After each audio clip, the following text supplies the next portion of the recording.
Capítulo 51, que trata de lo que contó el cabrero a todos los que llevaban a Don Quijote. 3 leguas de este valle está una aldea que, aunque pequeña, es de las más ricas que hay en todos estos contornos, en la cual había un labrador muy honrado, y tanto que, aunque es anexo al ser rico el ser honrado, más lo era él por la virtud que tenía que por la riqueza que alcanzaba.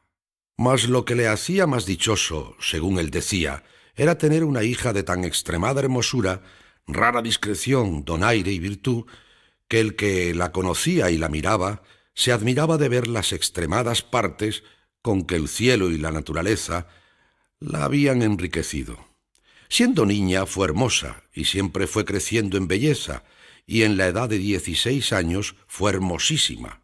La fama de su belleza se comenzó a extender por todas las circunvecinas aldeas. ¿Qué digo yo por las circunvecinas no más? Si se extendió a las apartadas ciudades, y aún se entró por las salas de los reyes y por los oídos de todo género de gente, que, como a cosa rara, o como a imagen de milagros, de todas partes a verlas venían. Guardábala su padre, y guardábase ella, que no hay candados, guardas ni cerraduras que mejor guarden a una doncella que las del recato propio. La riqueza del padre y la belleza de la hija movieron a muchos, así del pueblo como forasteros, a que por mujer se la pidiesen. Mas él, como a quien tocaba disponer de tan rica joya, andaba confuso, sin saber determinarse a quién la entregaría de los infinitos que le importunaban. Y entre los muchos que tan buen deseo tenían, fui yo uno, a quien dieron muchas y grandes esperanzas de buen suceso conocer que el padre conocía a quien yo era, el ser natural del mismo pueblo, limpio en sangre, en la edad floreciente, en la hacienda muy rico y en el ingenio no menos acabado. Con todas estas mismas partes la pidió también otro del mismo pueblo, que fue causa de suspender y poner en balanza la voluntad del padre, a quien parecía que con cualquiera de nosotros estaba su hija bien empleada, y por salir de esta confusión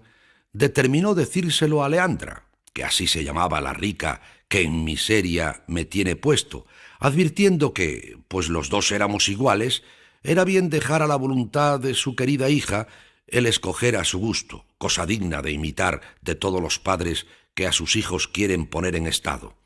No digo yo que los dejen escoger en cosas ruines y malas, sino que se las propongan buenas, y de las buenas que escojan a su gusto.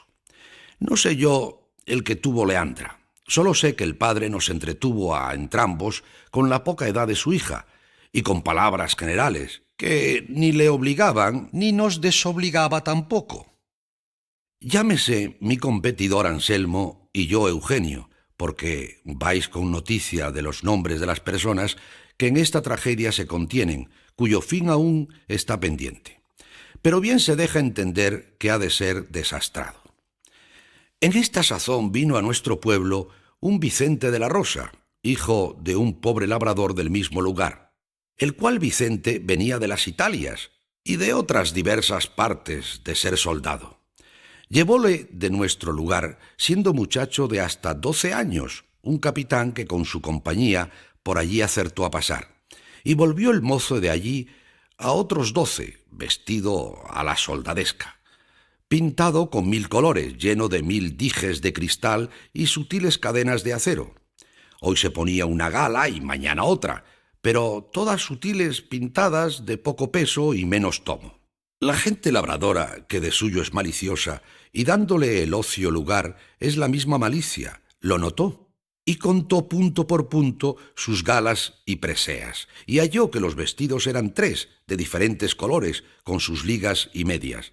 Pero él hacía tantos guisados e invenciones dellas, que si no se los contaran, hubiera quien jurara que había hecho muestra de más de 10 pares de vestidos y de más de 20 plumajes.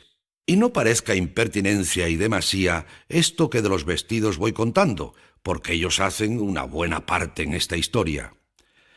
Sentábase en un poyo que debajo de un gran álamo está en nuestra plaza, y allí nos tenía a todos la boca abierta, pendientes de las hazañas que nos iba contando. No había tierra en todo el orbe que no hubiese visto, ni batalla donde no se hubiese hallado. Había muerto más moros que tiene Marruecos y Túnez, y entrado en más singulares desafíos, según él decía, que Gante y Luna, Diego García de Paredes y otros 1000 que nombraba, y de todos había salido con victoria, sin que le hubiesen derramado una sola gota de sangre. Por otra parte, mostraba señales de heridas que, aunque no se divisaban, nos hacía entender que eran arcabuzazos dados en diferentes reencuentros y facciones. Finalmente, con una no vista arrogancia, llamaba de vos a sus iguales y a los mismos que le conocían, y decía que su padre era su brazo, su linaje, sus obras, y que debajo de ser soldado, al mismo rey no debía nada. Añadiósele a estas arrogancias ser un poco músico y tocar una guitarra a lo rasgado, de manera que decían algunos que la hacía hablar. Pero no pararon aquí sus gracias, que también la tenía de poeta, y así, de cada niñería que pasaba en el pueblo, componía un romance de legua y media de escritura. Este soldado, pues, que aquí he pintado, este Vicente de la Rosa, este bravo, este galán, este músico, este poeta fue visto y mirado muchas veces de Leandra, desde una ventana de su casa que tenía la vista a la plaza. Enamoróla el oropel de sus vistosos trajes, encantáronla en sus romances, que de cada uno que componía daba 20 traslados. Llegaron a sus oídos las hazañas que él de sí mismo había referido, y finalmente, que así el diablo lo debía de tener ordenado, ella se vino a enamorar de él, antes que en él naciese presunción de solicitalla. Y como en los casos de amor no hay ninguno que con más facilidad se cumpla que aquel que tiene de su parte el deseo de la dama, con facilidad se concertaron Leandra y Vicente, y primero que alguno de sus muchos pretendientes cayesen en la cuenta de su deseo, ya ella le tenía cumplido, habiendo dejado la casa de su querido y amado padre, que madre no la tiene. Y ausentándose de la aldea con el soldado, que salió con más triunfo de esta empresa que de todas las muchas que él se aplicaba. Admiró el suceso a toda la aldea, y aun a todos los que de él noticia tuvieron. Yo quedé suspenso, Anselmo atónito, el padre triste, sus parientes afrentados, solícita la justicia, los cuadrilleros listos, tomáronse los caminos, escudriñáronse los bosques y cuanto había, y al cabo de 3 días hallaron a la antojadiza Leandra en una cueva de un monte, desnuda en camisa, sin muchos dineros y preciosísimas joyas que de su casa había sacado. Volviéronla a la presencia del lastimado padre, preguntáronle su desgracia.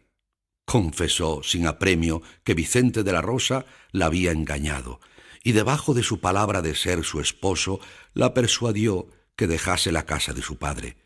que él la llevaría a la más rica y más viciosa ciudad que había en todo el universo mundo, que era Nápoles, y que ella, mal advertida y peor engañada, le había creído, y, robando a su padre, se le entregó la misma noche que había faltado, y que él la llevó a un áspero monte y la encerró en aquella cueva donde la habían hallado. Contó también cómo el soldado, sin quitalle su honor, le robó cuanto tenía y la dejó en aquella cueva, y se fue. Suceso que de nuevo puso en admiración a todos. Duro se nos hizo de creer la continencia del mozo, pero ella lo afirmó con tantas veras que fueron parte para que el desconsolado padre se consolase, no haciendo cuenta de las riquezas que le llevaban, pues le habían dejado a su hija con la joya que,